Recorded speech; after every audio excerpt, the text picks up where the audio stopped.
Welcome to our album file series. Now I am presenting the Iron Maiden album to you. Enjoy listening.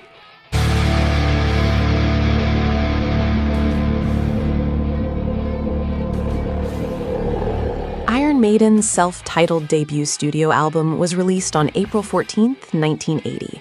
Following years of club performances and lineup changes by the band's founder and bassist, Steve Harris, this debut was recorded under the production of Will Malone.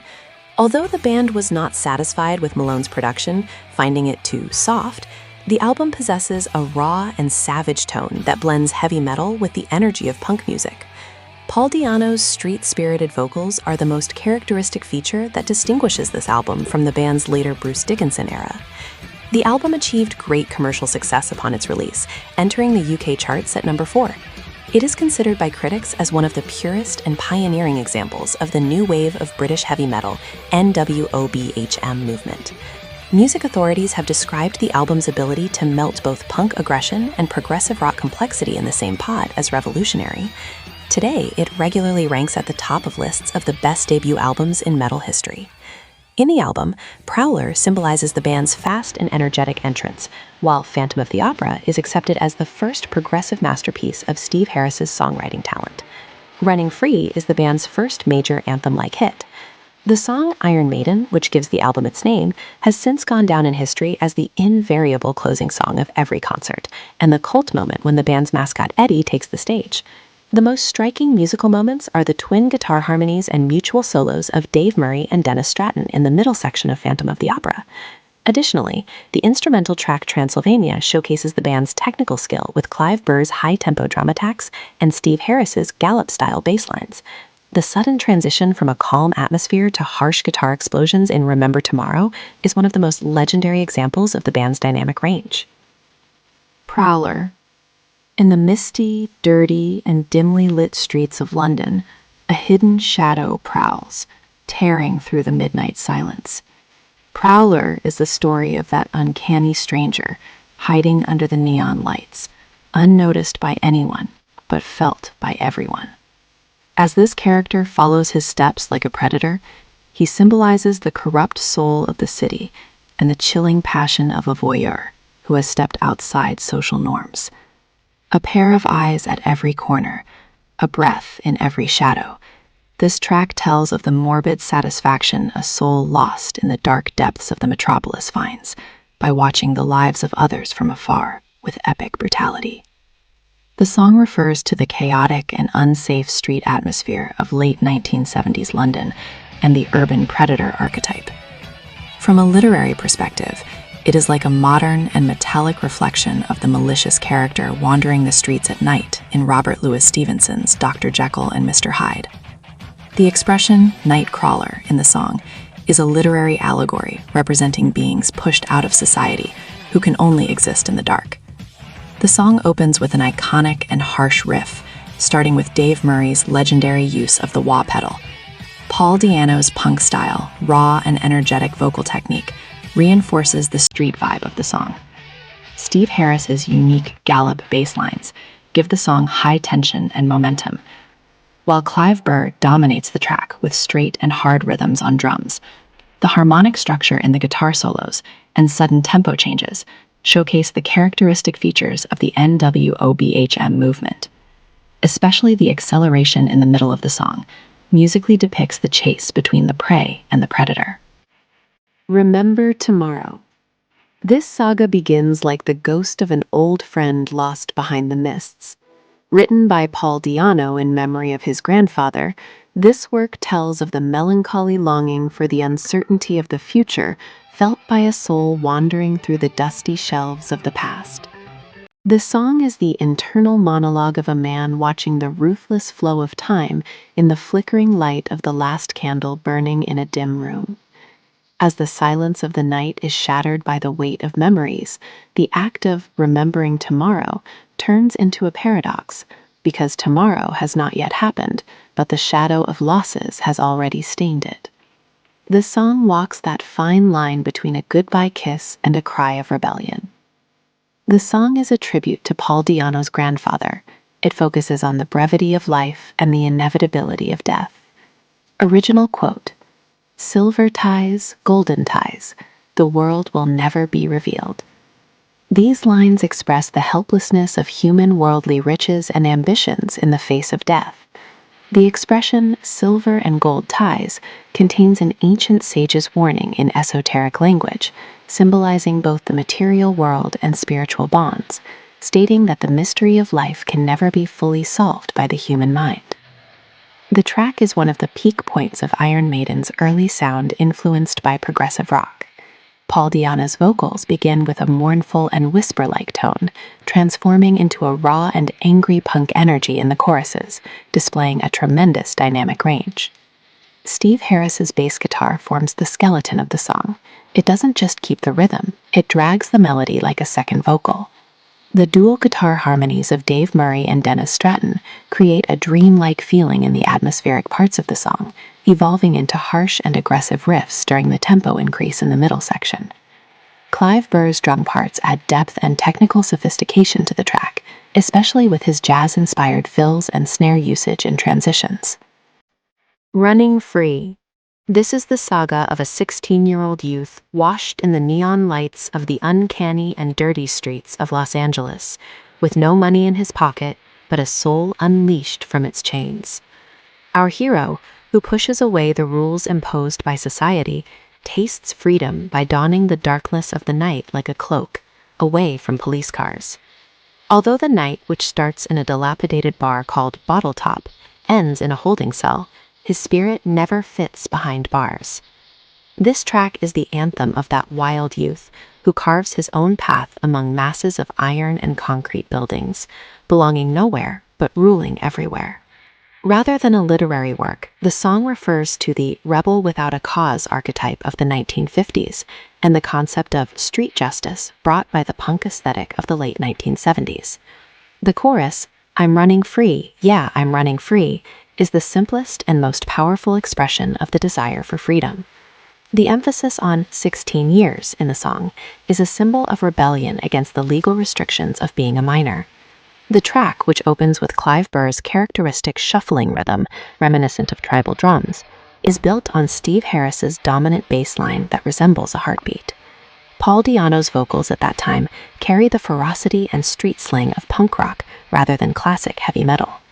The guitar riffs of Dave Murray and Dennis Stratton offer one of the purest examples of the new wave of British heavy metal, NWOBHM movement. Unlike Maiden's later progressive style, the song has a direct, energetic, and rhythm-oriented structure. Phantom of the Opera. In the damp and dark cellars of Paris's magnificent opera house, a shadow lives behind the mirrors. Eric, whose face is deformed and whose genius wanders on the boundaries of madness, silently watches his victim. This track tells how a man turns into a monster, not only physically, but also spiritually. The organ sounds echoing in the labyrinths under the stage are the melody of a morbid passion for the young chorus girl Christine. The Phantom of the Opera is not just a legend, but a tragic silence living in every stone of the opera house. It is the sob of a soul waiting to be loved, but met only with fear. The song is based on the 1810 Gothic novel Le Fantôme de l'Opéra, The Phantom of the Opera, by French author Gaston Leroux. The core theme of the work, the abyss between beauty and ugliness, is treated throughout the song. This quote from the novel reinforces the atmosphere. "I have seen the Phantom of the Opera." The song combines the tragic loneliness and obsession of this literary character with heavy metal aesthetics. Steve Harris's bass guitar forms the motor power of the track, with his signature gallop rhythm from beginning to end. Paul Di'Anno's vocals, unlike the Bruce Dickinson era, are more predatory, punk-influenced, and full of street energy. The song is in a progressive rock structure and is multi-part. It starts with fast riffs, slows down in the middle section to take on an atmospheric feel, and then reaches its peak with the twin guitar harmonies of Dave Murray and Dennis Stratton. Clive Burr's drum beats offer technical precision and high energy, especially in tempo transitions. Transylvania. On the steep and smoky peaks of the Carpathian Mountains, As the pale light of the full moon illuminates the Gothic silhouette of an ancient castle, Transylvania is the birth of an atmosphere rather than a note.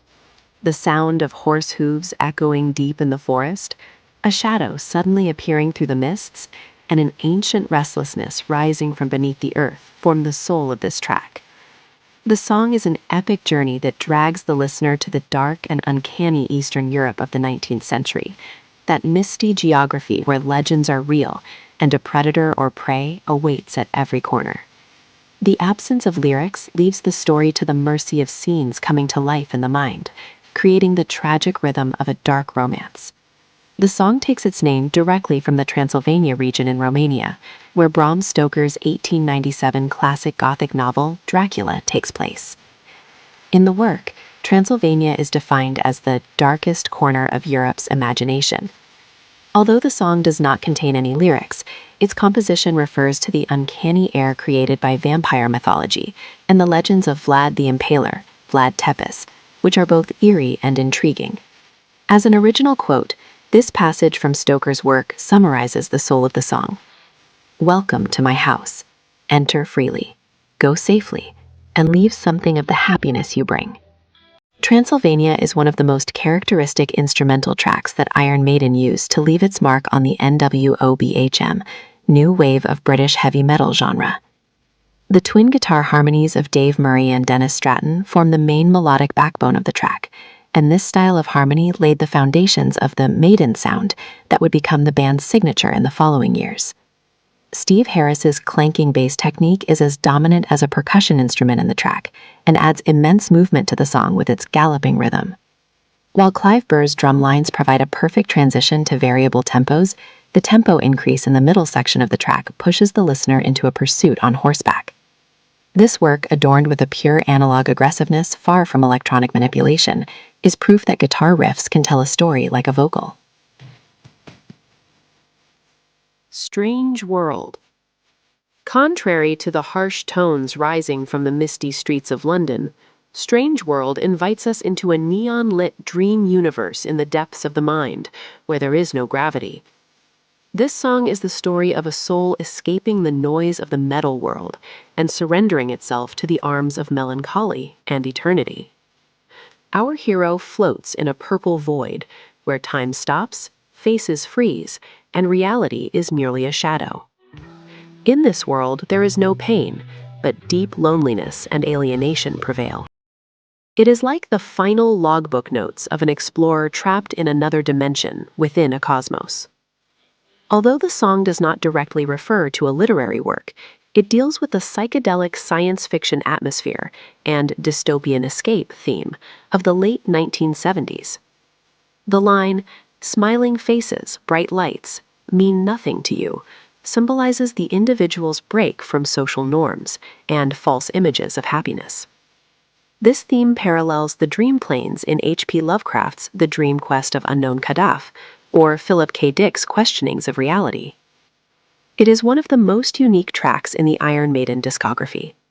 Paul Di'Anno steps outside his usual aggressive punk metal style to display a clear, mournful, and airy vocal technique. Dave Murray's signature legato flowing guitar solos are adorned with intense reverb and delay effects that add a misty air to the song. Steve Harris's bass lines stand out this time not for their speed, but for their depth and the way they fill rhythmic gaps. Clive Burr's drum performance supports the hypnotic structure of the song with light strikes and cymbal play, reminiscent of jazz tones. The song is one of the most characteristic non-ballad, atmospheric progressive rock examples of the NWOBHM era. Charlotte the Harlot. In the misty and gloomy East End streets of London, in an apartment at 22 Acacia Avenue, lived a woman who carried all the sins of the city on her back, Charlotte. The song is an epic narrative of the obsessive love felt for this woman and the desire to pull her out of the dark life she has fallen into. Under the flickering light of street lamps, Charlotte, who disappears with a different stranger every night, actually symbolizes the lostness of a generation and the souls excluded by society. While the narrator cries out for Charlotte to be saved from this dirty cycle, he is actually facing his own helplessness. This track is the story of how even the dirtiest love can be pure in a world where innocence has long died. The character of Charlotte is a fictional figure created by guitarist Dave Murray and is the beginning of a 4-song series in the Iron Maiden universe known as the Charlotte the Harlot saga. The address 22 Acacia Avenue in the song is a reference to the suburban culture and nightlife in London during the band members' youth.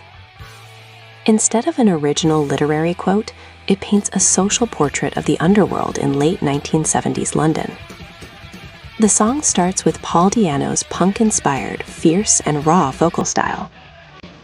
Dave Murray's signature fluid and melodic guitar solos add lyrical depth to the aggressive structure of the track. Steve Harris's bass lines are in a fast and attacking structure, reflecting the energetic NWOBHM, new wave of British heavy metal, spirit of Maiden at that time. The tempo drop and melodic transitions in the middle section of the track are an early example of the band's future progressive metal tendencies. Clive Burr's drum rhythms keep the track at a high tempo, making the listener feel that chaotic energy in the streets. Iron Maiden.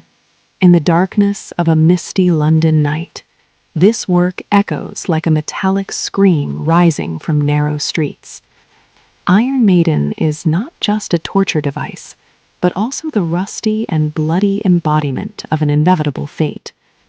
The song tells the story of an ominous figure inviting his victim into a dim room. This figure is both a monster and the wild voice of freedom. This raw energy bursting out of the dirty streets of the East End inoculates the immortal soul of metal into the listener, while trapping them in a steel cage. This track is a ritual that closes every concert, the narrative expression of that uncanny moment when Eddie first appears on stage. The song takes its name and theme from the Iron Maiden, a coffin-shaped torture device equipped with sharp spikes inside, which is claimed to be specific to the Middle Ages. This mechanism is an absolute machine of pain that ensures the victim is pierced from all directions when the lid is closed. Original quote, "Iron Maiden's gonna get you, no matter how far." This expression is both a tribute to the source of the band's name and a mythological reference to the inevitable power of metal. Steve Harris's signature galloping triplet bass line is the main locomotive of the song.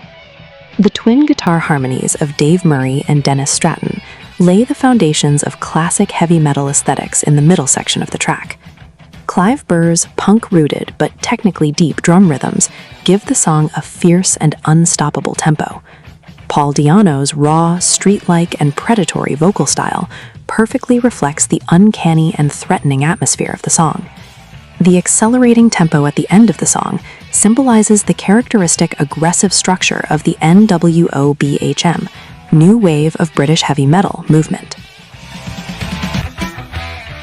We have reached the end of this episode.